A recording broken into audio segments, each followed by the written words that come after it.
For over 4 millennia, one name has echoed through the darkest corridors of mythology, religion, and popular culture. This name has evolved from the whispered terror of ancient Mesopotamia into a powerful modern symbol of rebellion. She wasn't the mother of humanity, but of monsters. She wasn't a repentant sinner, but an unyielding exile. Her name was Lilith, and her story is a complex tapestry woven from fear, rebellion, and the enduring strength of a woman who refused to surrender. Long before her name was etched into Jewish legend, Lilith's essence haunted the ancient world. Her earliest origins lie in the windswept steppes of Mesopotamia, where she was known by names like Lamashtu or Lilichu. She was more than just a demon. Lamashtu was a terrifying goddess of disease and death, a predator of the most vulnerable. Ancient tablets and amulets depict her as a monstrous hyperdauphin with the head of a lioness and the body of a donkey. Her sole pleasures were said to be stealing infants and draining their life force, causing miscarriages and tormenting pregnant women. She was also believed to drain the blood and life force of men while they slept. This ancient archetype established the core horrors associated with Lilith, a feminine, chaotic force that directly threatens family, childbirth, and the continuation of life. She was the primordial boogeyman, the embodiment of infant mortality and the terrifying unseen dangers of the night. Lilith's journey into Western consciousness begins with a fascinating paradox in the book of Genesis. If you read carefully, chapter 1 states that God created male and female together, in His own image. However, chapter 2 then details the creation of Eve from Adam's rib. For centuries, ancient Jewish scholars wrestled with this apparent contradiction. Seeking to resolve it, they proposed a surprising solution. There must have been a first wife. And so, in the Midrash and later, more explicitly in the medieval text, the alphabet of Ben Sira, the story of Lilith, as we know it, is born. According to this legend, Lilith was created from the very same earth as Adam, making her entirely his equal. The conflict began when Adam insisted on his dominance, particularly during their intimate relations. Lilith refused to lie beneath him, arguing, "We are both equal because we both came from the earth." When Adam wouldn't relent, Lilith, in an act of ultimate defiance, uttered God's forbidden, ineffable name, sprouted wings, and fled the Garden of Eden forever. God dispatched 3 angels Enoi, Sansanoi, and Samanjaloth to bring her back. They found her by the Red Sea, a place already teeming with demons. The angels threatened to kill 100 of her demonic children each day if she refused to return. Lilith, defiant, swore an oath of eternal revenge against humankind. She would focus her wrath on newborn infants, but promised to spare any child protected by an amulet bearing the names of those 3 angels. This tradition of protective amulets persisted for centuries, a testament to the real fear she inspired. As her legend evolved, particularly in the Talmud, her transformation became even more sinister. She was no longer just a rebellious first wife, but a fully formed, winged succubus. She became the queen of the night, a demon who preys on lonely men, harvesting their seed as they sleep to procreate her countless demonic offspring.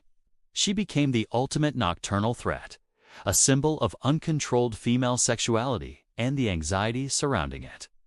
Through these ancient and medieval tales, Lilith solidifies into 3 powerful, overlapping archetypes. First, she is the ultimate rebel. She's the primal feminist figure who values equality and her own autonomy more than paradise itself. She is the first being, human or otherwise, to challenge both divine and patriarchal authority, choosing exile over submission. Second, she is the seductive demoness. She embodies the beautiful but deadly temptress, representing forbidden sexuality and male fear of their own vulnerability. She uses lust as a weapon and a tool for her own dark procreation. And third, she is the child-abducting monster. This is her most ancient and terrifying form, the eternal embodiment of maternal nightmares. In a pre-scientific world, she was the explanation for sudden infant death syndrome, miscarriages, and the tragic fragility of new life. As the legend of Lilith spread throughout the Middle Ages, particularly within Kabbalistic mysticism, her status was elevated. She was no longer just a solitary demon haunting the fringes of the world. She became royalty. In some traditions, she was paired with Asmodeus, the king of demons, ruling as his queen and equal, together unleashing chaos upon the world. In other, more influential Kabbalistic texts, she becomes the consort of Samiel, who is often identified with Satan.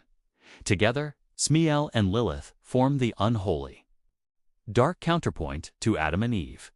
They are the rulers of the Sitra Achra, the other side, or the realm of evil. In these roles, she is cemented as the mother of demons, giving birth to legions of evil spirits, including, in some versions, Asmodeus himself. This solidified her position not just as a rogue agent, but as a foundational force of cosmic darkness. But the story of a beautiful, dangerous, child-stealing female entity is not unique to Lilith. It's a universal archetype that reflects deep-seated human fears. Perhaps the closest parallel is Lamia from Greek mythology. Lamia was a beautiful queen, a lover of Zeus. When Zeus's jealous wife, Hera, discovered the affair, she murdered all of Lamia's children. Driven mad by grief, Lamia transformed into a monstrous, child-eating demon. Later depictions also show her as a succubus-like figure, seducing young men to drain their lifeblood. Like Lilith, Lamia's story tragically blends the victim with the monster, her terrifying power born from profound loss. Similarly, the sirens of Greek myth, who lured sailors to their deaths with their enchanting songs, and the harpies, winged spirits of storm and punishment, all echo Lilith's dual nature of seduction and destruction, of beauty and terror. From a monstrous goddess in Mesopotamia to the rebellious first woman, from a seductive succubus to the queen of hell, Lilith's journey has been a long one. But it didn't end in the Middle Ages. In the modern era, Lilith has been reborn. She has escaped the dusty pages of ancient texts and religious lore to become a powerful and recognizable icon in popular culture. In the 19th century, Romantic poets and painters like Dante Gabriel Rossetti rediscovered her. They stripped away some of the monstrousness and recast her as a tragic, beautiful and powerful femme fatale, a symbol of dangerous, untamed sensuality. This image set the stage for her modern incarnation. Today, Lilith is everywhere. In television shows like Supernatural and Chilling Adventures of Sabrina, she is a primary antagonist, a cunning and powerful demon queen.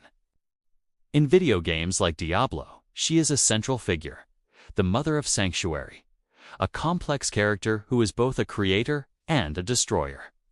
She has become a powerful symbol in modern feminism and certain neo-pagan belief systems. Here, she is celebrated not as a demon, but as a hero, the first woman who demanded equality, who chose freedom over a gilded cage, and who refused to be defined by a man or even by God. She represents female autonomy, sexual liberation, and the courage to walk away from an oppressive system, even if it means being cast into darkness. Lilith's story endures because it speaks to something timeless within us: the conflict between conformity and rebellion, submission and freedom, order and chaos. She remains a shadowy figure forever haunting the edges of our collective imagination. Her eternal legacy, a testament to the woman who dared to say no. Thank you for watching. If you found this journey into the shadows of mythology interesting, please like this video and subscribe for more deep dives into the stories that shape our world. See you next time.